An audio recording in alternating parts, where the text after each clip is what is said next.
Hey guys, tonight we're going to dive into a story that, at first glance, seems utterly mundane. The history of a simple, comforting beverage. You might think, what could possibly be so earth-shattering about a cup of tea? Well, you'd be surprised. We're going to trace how a humble leaf, grown thousands of miles away, quietly, almost imperceptibly, brewed the very foundations of the Industrial Revolution.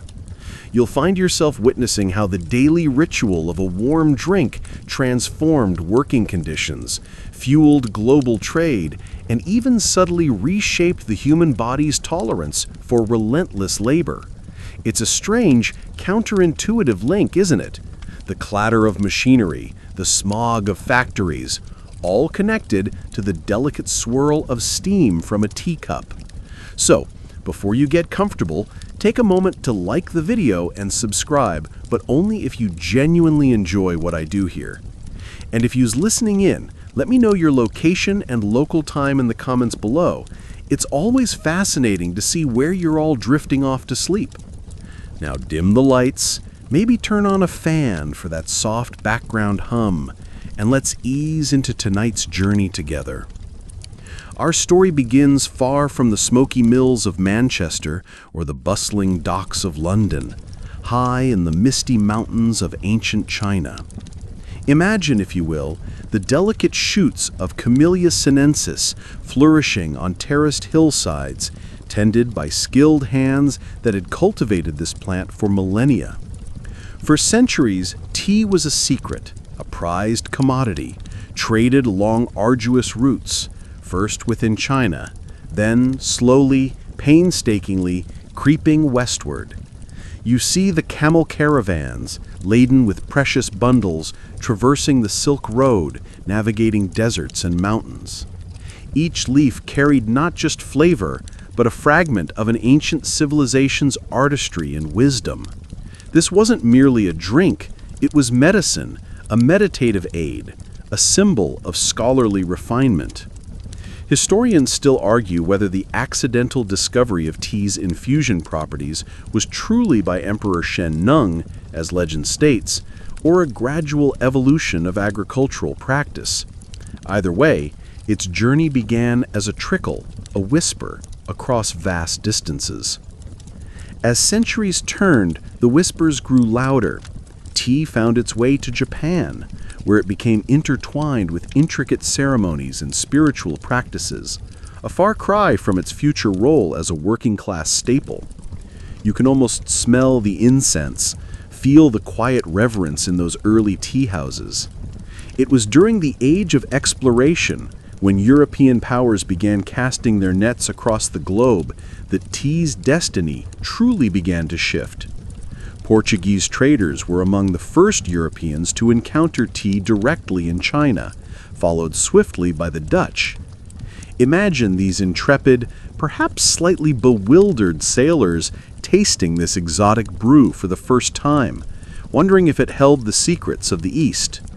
The Dutch East India Company, ever keen on new markets and lucrative goods, soon began importing small quantities to Europe in the early 17th century, primarily for medicinal purposes or as a curiosity for the wealthy elite. It was expensive, a luxury item, sipped from delicate porcelain cups in the parlors of aristocrats. You wouldn't find it in your local tavern, certainly not yet. The British, however, were a little late to the tea party, pun absolutely intended. While the Dutch and Portuguese were establishing their trade routes, England was still largely a nation of ale and gin drinkers. The water quality, as we'll soon discover, made other options rather unappealing. But tea's allure was undeniable, and eventually, through marriage and trade, it began its slow infiltration. Catherine of Braganza, the Portuguese infanta, who married King Charles II in 1662, is often credited with popularizing tea among the English aristocracy. She brought chests of it with her dowry, and suddenly sipping cha, as it was then sometimes called, became the height of courtly fashion. You can picture the ladies of the court mimicking the queen, delicately raising their tiny cups, perhaps gossiping about the latest scandal. This was the initial flutter of the butterfly's wings, seemingly insignificant, a mere fashion statement, but carrying the potential for monumental change. The British East India Company, seeing the burgeoning demand, quickly pivoted its vast resources towards securing tea supplies, eventually establishing a virtual monopoly on trade with China. This shift from a medicinal curiosity to a fashionable indulgence was the first critical thread connecting this ancient drink to the massive societal shifts that lay just around the corner. We are just at the beginning of understanding how this fragrant leaf started to brew a revolution. Britain's thirsty shift, the rise of tea consumption in 18th century Britain.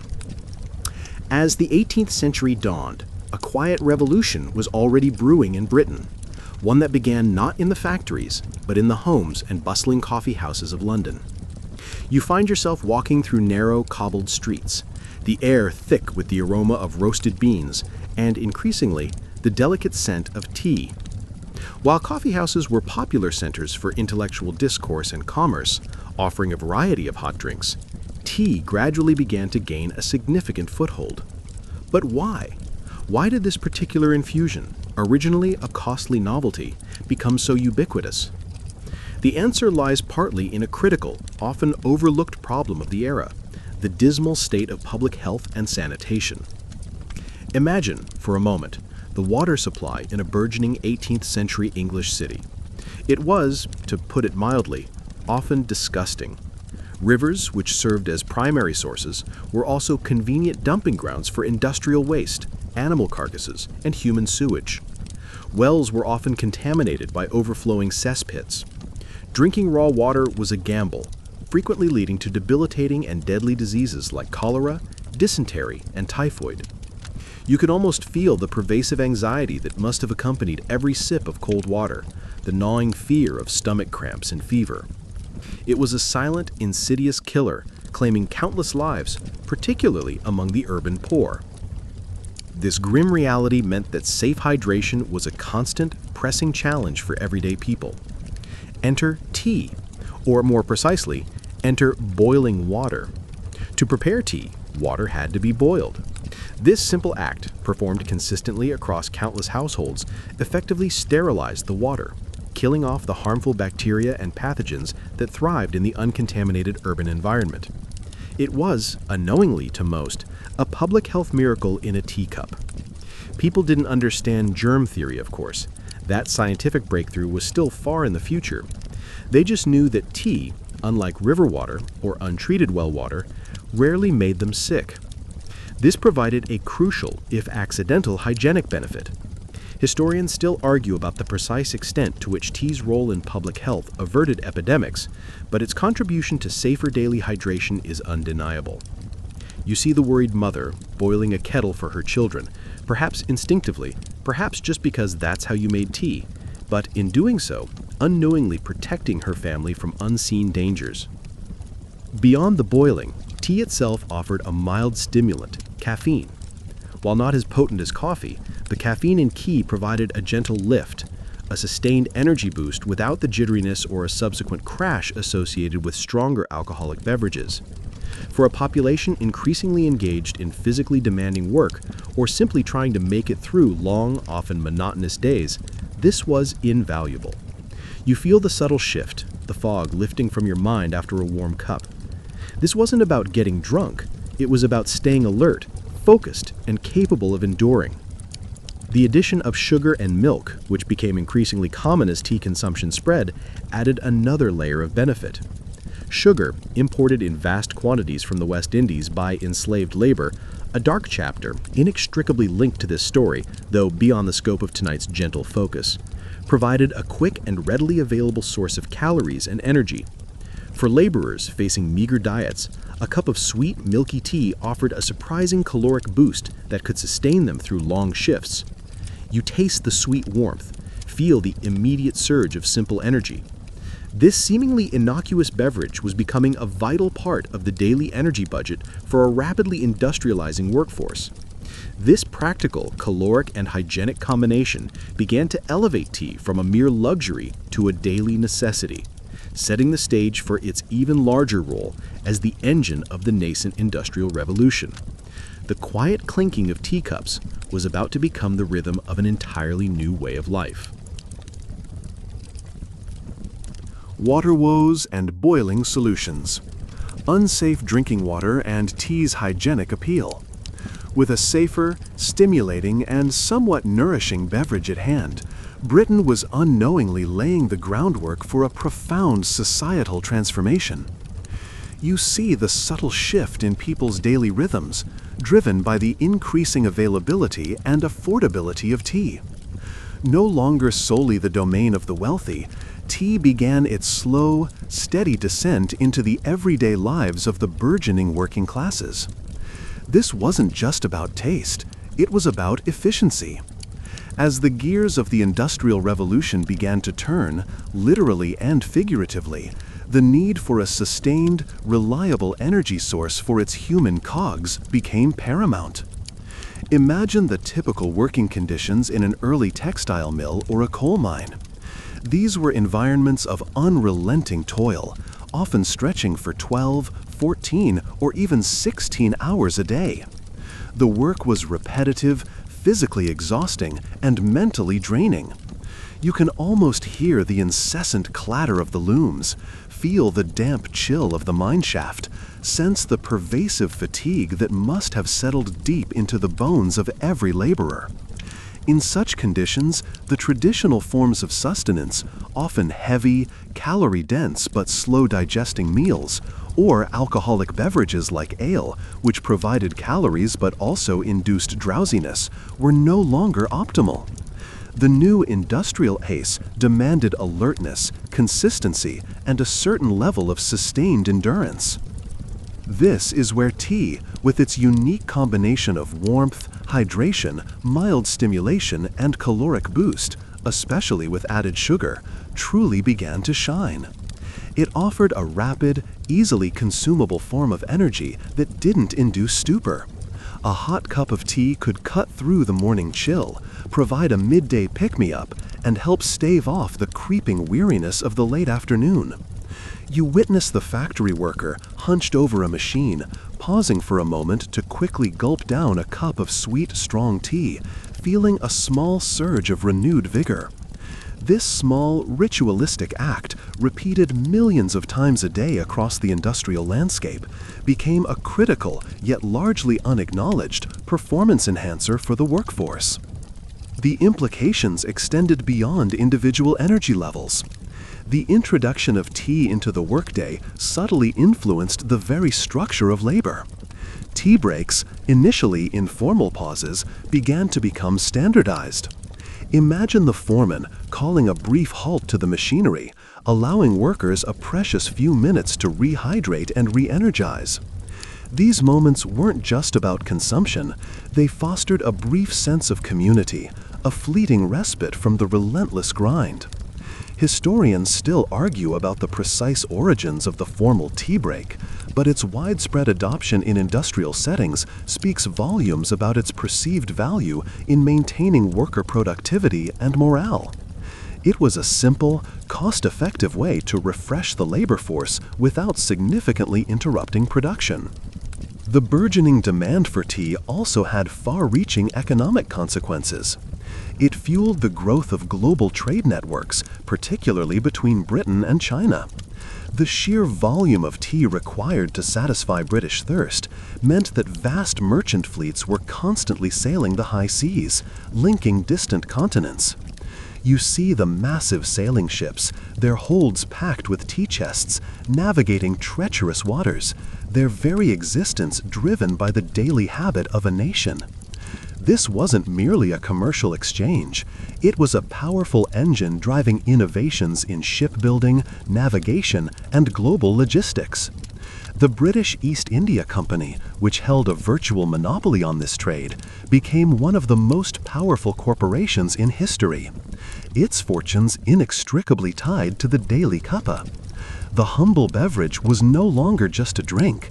It was becoming a cornerstone of Britain's emerging global economic dominance, subtly weaving itself into the very fabric of industrial expansion and the daily grind of millions.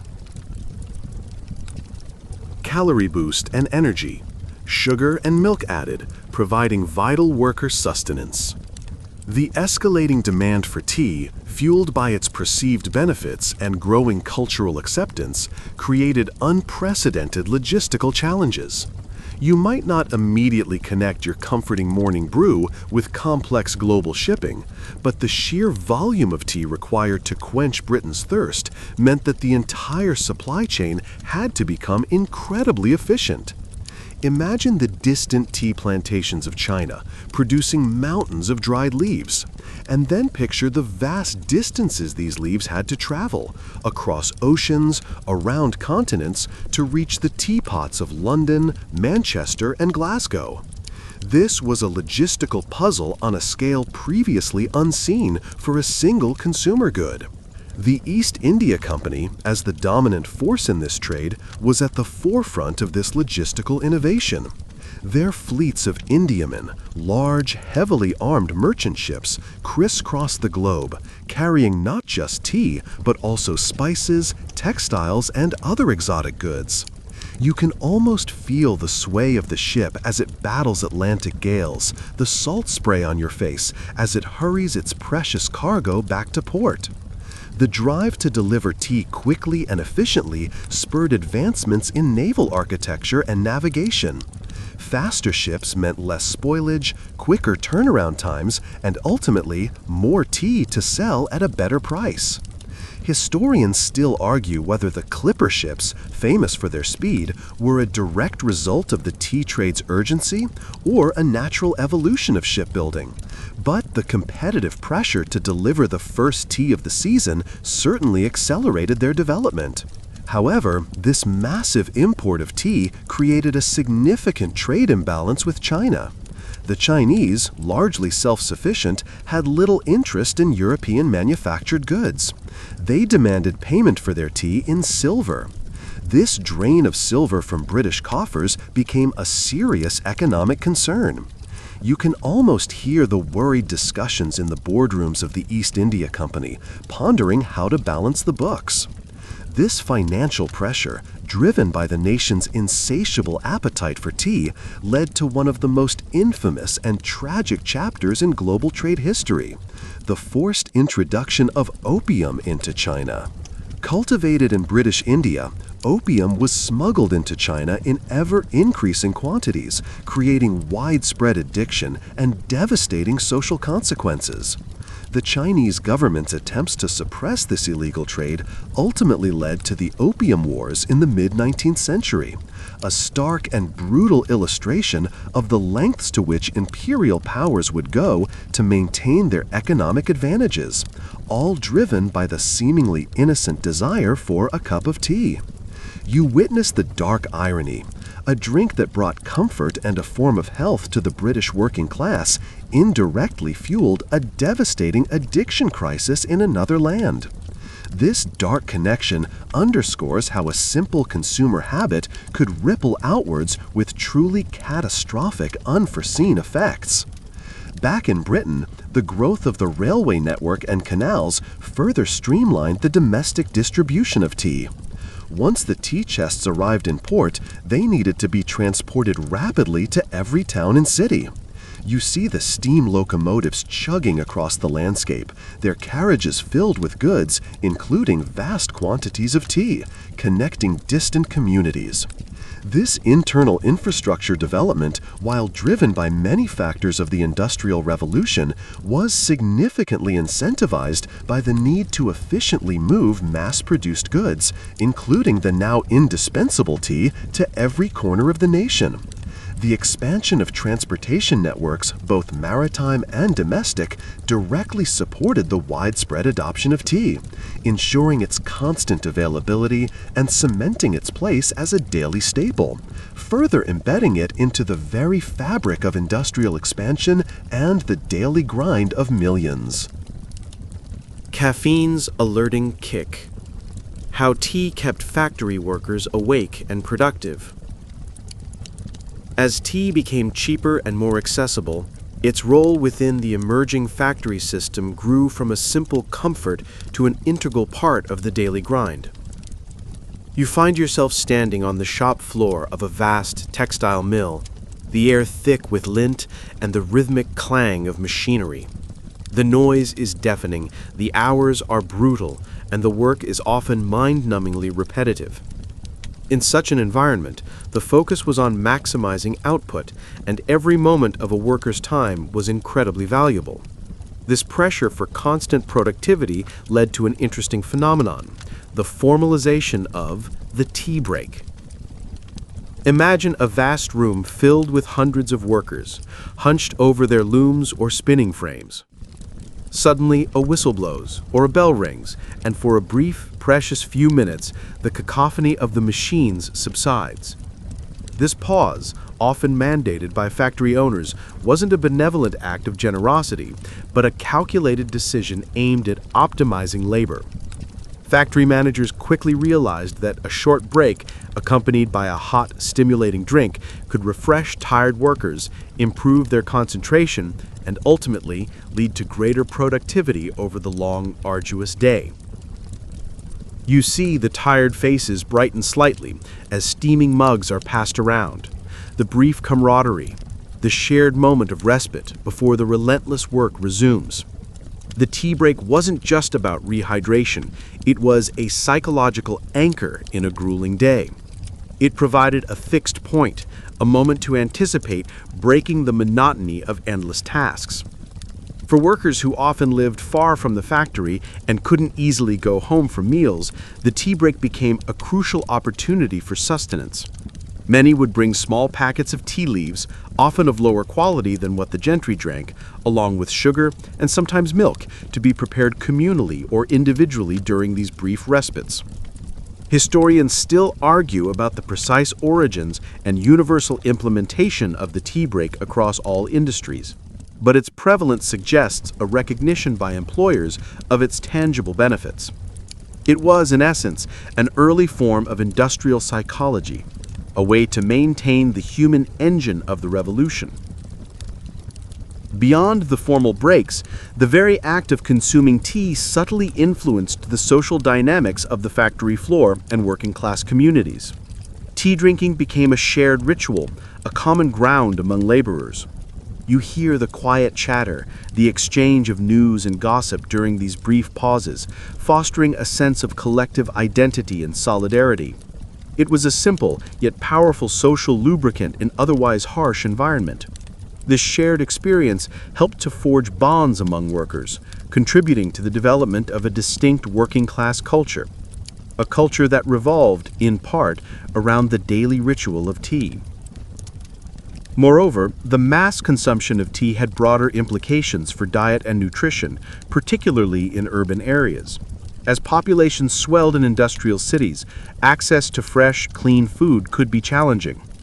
Tea, especially with the addition of sugar and milk, offered a palatable and calorically dense alternative, filling gaps in diets that might otherwise have been insufficient.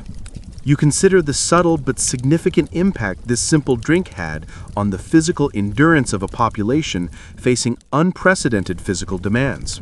The humble beverage, once a luxury, had now become an indispensable tool in the machinery of industrial production, a silent partner in the relentless pursuit of progress, further embedding itself into the very metabolic rhythm of the industrial age. The insatiable demand for tea in Britain, now a deeply ingrained habit fueling its industrial workforce, created ripples far beyond the factory floor, driving profound changes in global agriculture and trade. You find yourself looking not at teacups, but at vast, verdant landscapes, thousands of miles away from the smokestacks of England. Initially, almost all tea came from China, where the plant had been cultivated for millennia. However, the sheer volume required by the British market, coupled with China's reluctance to trade for anything but silver, created increasing pressure. This trade imbalance, as we touched upon earlier, was unsustainable for Britain's economy. This economic pressure, combined with burgeoning imperial ambition, led the British to seek their own tea cultivation sites. They turned their gaze to their vast colonial empire, particularly India. Imagine intrepid botanists and spies, often working undercover, attempting to acquire tea seeds and knowledge from China, a closely guarded secret. This was a bold and audacious undertaking, a true act of industrial espionage driven by the humble leaf. Historians still argue about the ethics of these early botanical acquisitions, but their impact was undeniable. The first successful commercial tea plantations outside of China were established in Assam, India, in the 1830s. The cultivation of tea in India and later in Ceylon, modern-day Sri Lanka, marked a monumental shift in global agriculture. Vast tracts of land were cleared and massive labor forces were mobilized to establish and maintain these plantations. You see the endless rows of tea bushes stretching to the horizon, the sun-baked earth, and the countless workers, often migrants, tending the plants. This wasn't merely about growing a crop, it was about transforming entire ecosystems and creating new economic dependencies. The development of these colonial tea industries provided Britain with a reliable, readily available source of tea that bypassed the Chinese monopoly and eliminated the silver drain. Moreover, the process of bringing tea from these new plantations to British consumers spurred further innovations in processing and packaging. To handle the increased volume and ensure quality over long voyages, new methods of tea production, such as CTC, crush, tear, curl method, were developed. This produced a more uniform, often stronger tea, ideal for the mass market and for adding milk and sugar, precisely what the industrial workers preferred. You can almost smell the different aromas as new blends and processing techniques emerged. This wasn't the delicate, nuanced tea of the Chinese literati, it was robust, functional, and perfectly suited for the demands of a working nation. The rise of the Indian and Ceylon tea industries also had a profound impact on local economies and societies. It created new employment opportunities, albeit often under harsh colonial labor conditions, and led to the development of infrastructure like railways and ports to facilitate the movement of tea. You observe the bustling ports of Calcutta or Colombo, filled with ships loading tea chests, all bound for the West. This global reorientation of tea production, driven by the simple habit of millions of factory workers, cemented tea's place as a truly international commodity, deeply interwoven with the threads of empire, trade, and the unyielding march of industrial progress. The tiny tea leaf, once a Chinese secret, had now become a global force, powering not just bodies, but entire imperial economies. As tea became cheaper and more accessible, its role within the emerging factory system grew from a simple comfort to an integral part of the daily grind. You find yourself standing on the shop floor of a vast textile mill, the air thick with lint and the rhythmic clang of machinery. The noise is deafening, the hours are brutal, and the work is often mind-numbingly repetitive. In such an environment, the focus was on maximizing output, and every moment of a worker's time was incredibly valuable. This pressure for constant productivity led to an interesting phenomenon: the formalization of the tea break. Imagine a vast room filled with hundreds of workers, hunched over their looms or spinning frames. Suddenly, a whistle blows or a bell ring, and for a brief, precious few minutes, the cacophony of the machines subsides. This pause, often mandated by factory owners, wasn't a benevolent act of generosity, but a calculated decision aimed at optimizing labor. Factory managers quickly realized that a short break, accompanied by a hot, stimulating drink, could refresh tired workers, improve their concentration, and ultimately lead to greater productivity over the long, arduous day.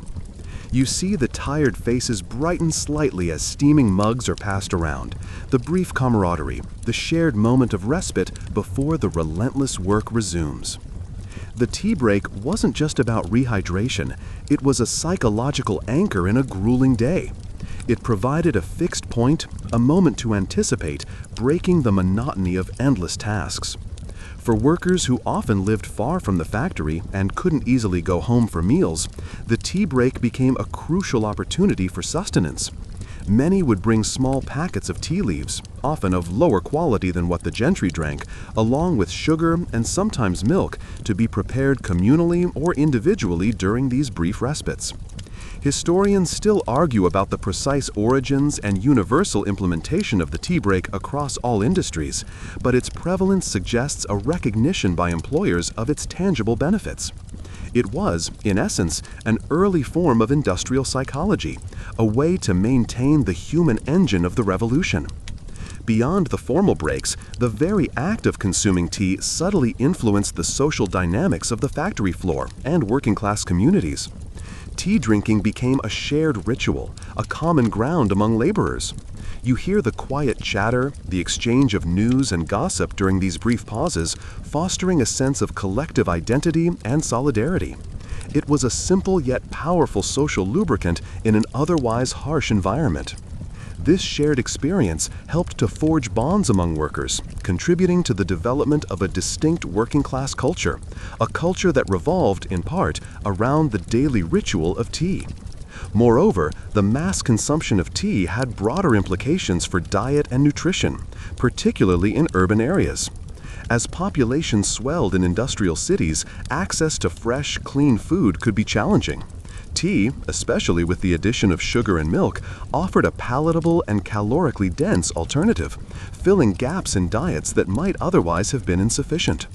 You consider the subtle but significant impact this simple drink had on the physical endurance of a population facing unprecedented physical demands.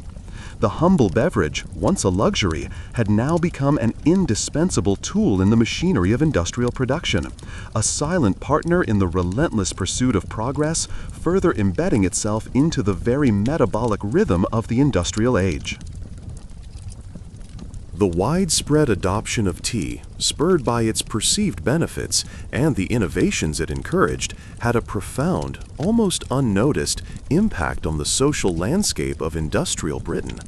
You observe how a simple daily ritual began to subtly reshape public behavior and leisure activities, particularly among the working classes. In an era marked by harsh working conditions and often squalid living environments, the pursuit of leisure was vital, yet options were often limited and, for many, revolved around alcohol. Historically, ale and beer had been the staple drinks for most Britons, providing calories and, due to often unsafe water sources, a safer alternative to untreated water.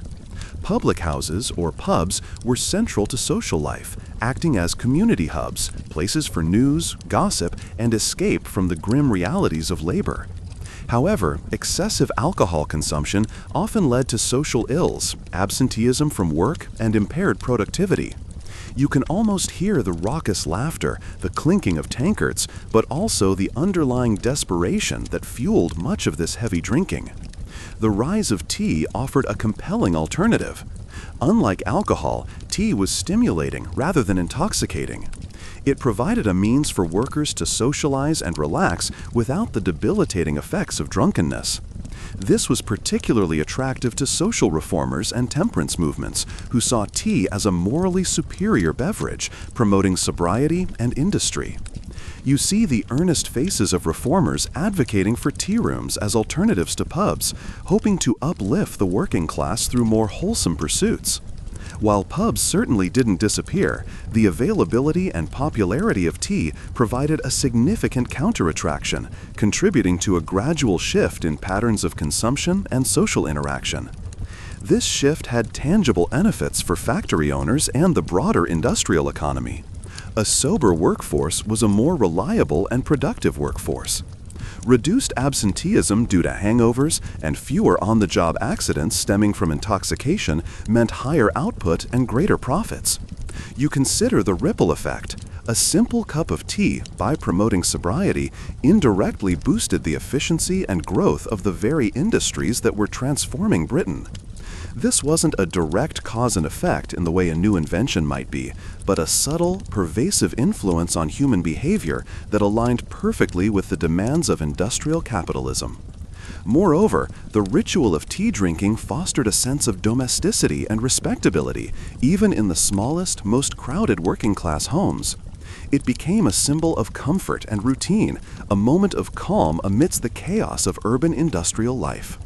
You might picture a family gathered around a humble table, sharing a pot of tea after a long day, finding solace in the warmth and routine.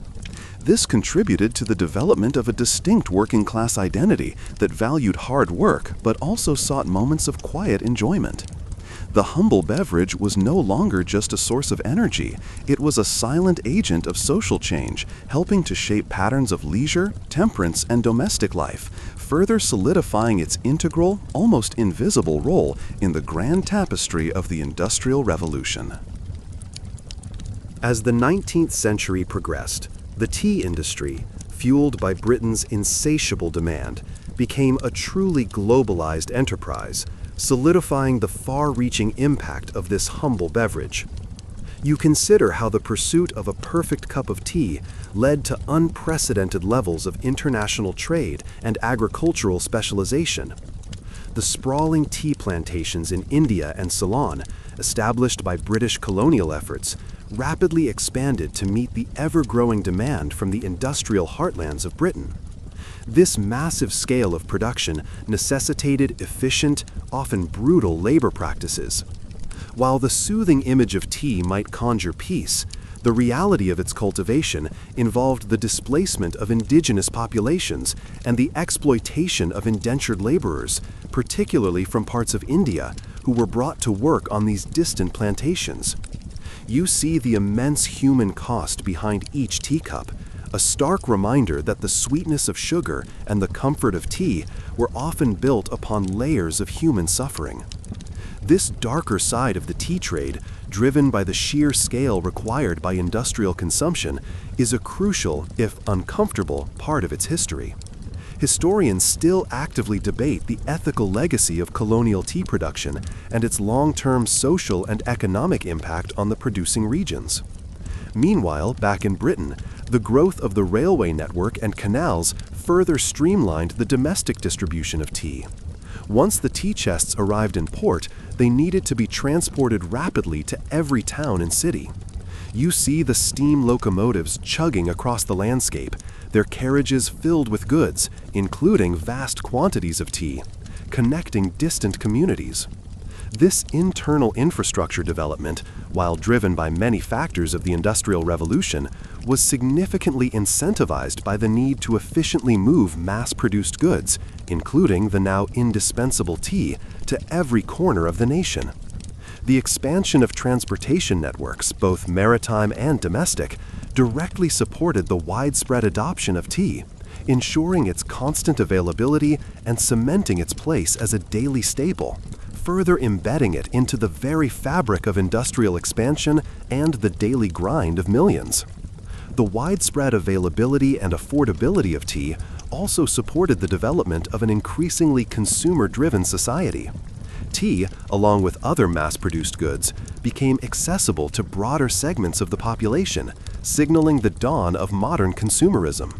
You witness the bustling markets and shops filled with new products catering to the tastes and habits of an increasingly urbanized population. The simple act of buying and consuming tea contributed to a cultural shift where convenience, availability, and affordability became key drivers of economic activity. In essence, the humble beverage had become a critical component of the Industrial Revolution's success, a silent partner in the transformation of Britain from an agrarian society to an industrial powerhouse. It fueled the workers, drove global trade, stimulated technological innovation, and even subtly shaped social behavior. The seemingly small decision to sip a warm, caffeinated drink, repeated billions of times, created a colossal butterfly effect, ultimately helping to forge the modern world.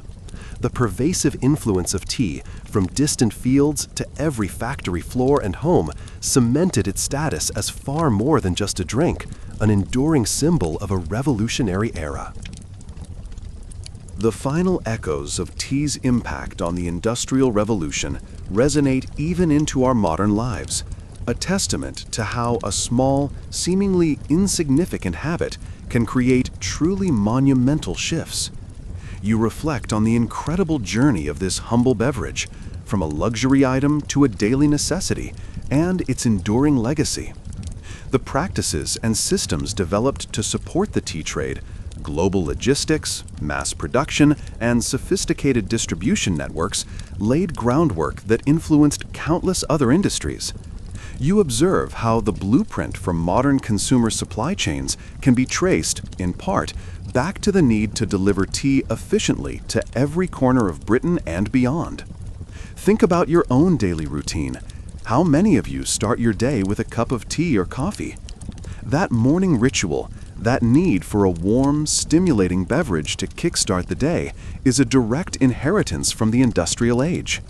The very concept of the coffee break or tea break in modern workplaces is a direct descendant of those factory pauses designed to boost productivity. You find yourself participating in a ritual whose origins are deeply intertwined with the relentless demands of 19th century machinery and labor. This daily habit, so ingrained that we rarely question it, is a living, breathing connection to the transformative power of the Industrial Revolution.